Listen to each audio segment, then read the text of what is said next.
Hey, what's up, folks? It's your friend Phil here, project management trainer and coach.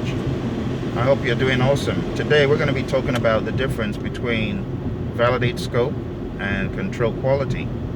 Now, these are often mixed up by students who have just started the process of studying because they're not able to delineate the role of the performing organization from the role of the receiving organization or the receiving entity. So on every project, there's a performing team and there's a receiving team.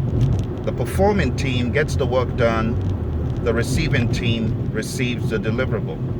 It could be seller, performing team, buyer, receiving team. Now, validate scope is carried out by the receiving team. The team that is receiving the deliverable, the product, the service, the result, whatever it is.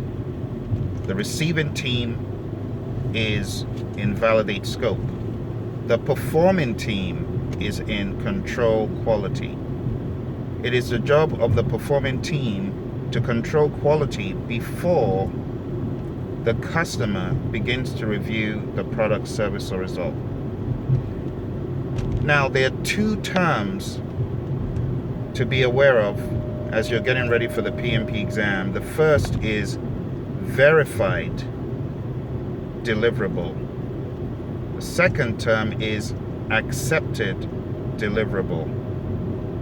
A verified deliverable is a deliverable that has been confirmed as accurate and fit to go to the customer.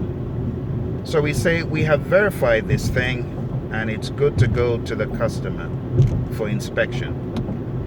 When we say we've verified something, it means we have inspected that thing. So a verified deliverable is an inspected deliverable, inspected by the performing organization. All right? So that's a verified deliverable. Now that verified deliverable needs to be accepted. It's not enough for it to be verified by the performing organization or by the seller. It needs to be accepted by the buyer. How is it accepted by the buyer?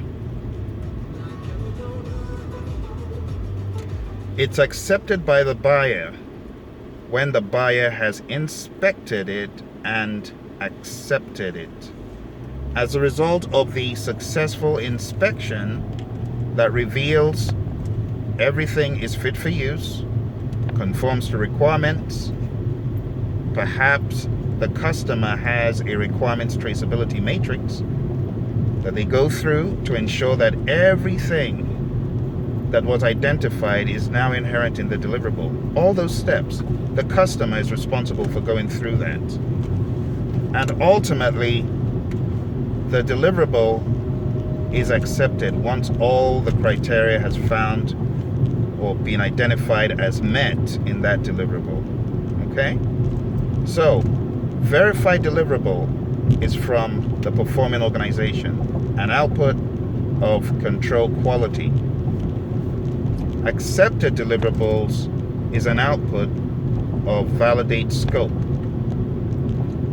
Now, there are additional steps that happen once the customer has accepted the deliverable in validate scope. That deliverable will have to be transitioned ultimately to the customer, whatever the transition process looks like.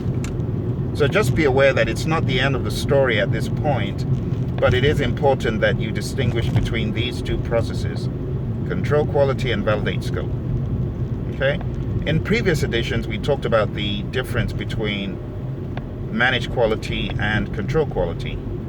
I hope that helped.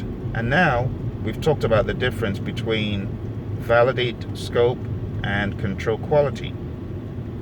In our next round, we'll take a look at the difference between where the deliverables actually come from and where the deliverables actually go. Because so far, we've not really touched on the bland term deliverables. We've been talking about accepted deliverables, verified deliverables. All right, so in the next episode, we'll talk about deliverables, talk about the difference between where the deliverables are generated from and where verified deliverables are generated from, and any relationships that exist in between. All right? Thanks for your audience, and I'll talk to you again soon. Bye for now.